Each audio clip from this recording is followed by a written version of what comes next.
When you first meet Dustin Harless, there's one thing you'll learn pretty quickly. This is a handmade broom. Yeah, I'm definitely a Harry Potter fan. A fan since high school, That's me with Hagrid. That's my favorite character. Dustin has the proof to back up his dedication. This is my magic wand. I have the sure grip handle for quick dueling. So it's only fitting that when Dustin went out for a sport, Quidditch would be his game of choice. LSU, are you ready? Texas A&M, are you ready? The very game J.K. Rowling brought to life in a book is now a club sport at LSU. I feel like you're a child again because you're just like having, all kinds of fun. At first, people really look at you like you're totally insane. Are you ready? Of course, there has to be a few changes to the rules. The original sport from the Harry Potter universe involves flying on brooms.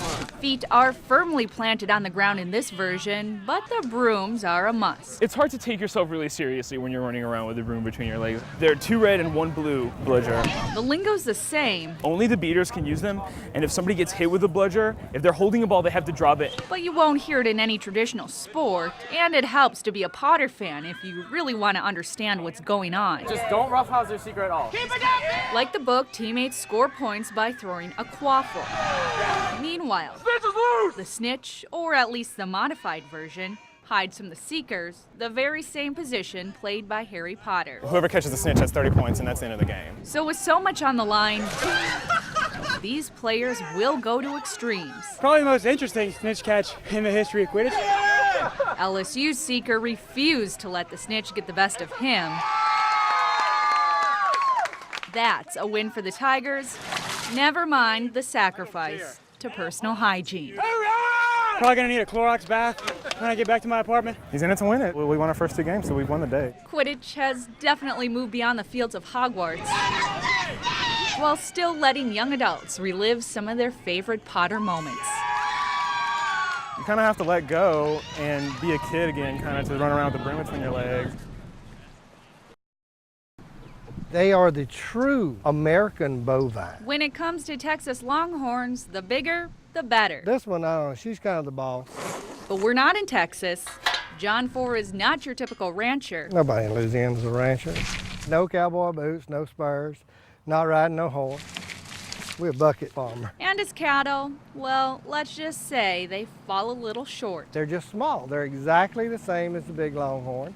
They're just small. That might be a wee bit of an understatement. Come on! John's cattle are a third the size of their fellow bovines. I just wanted to see if I could make miniatures. And it took 16 years to downsize. I thought it would take longer. I went and I started buying the smallest cows I could find.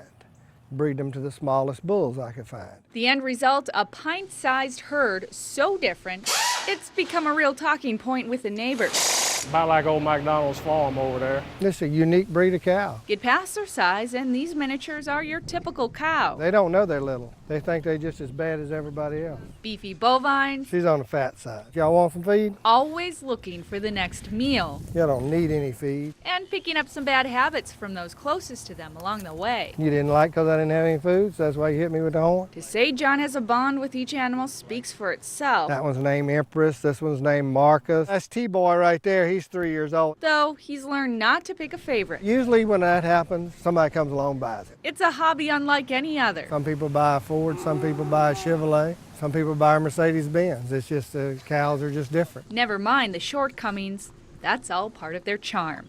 Reporting in Denham Springs, Rachel Slavik, NBC 33 News.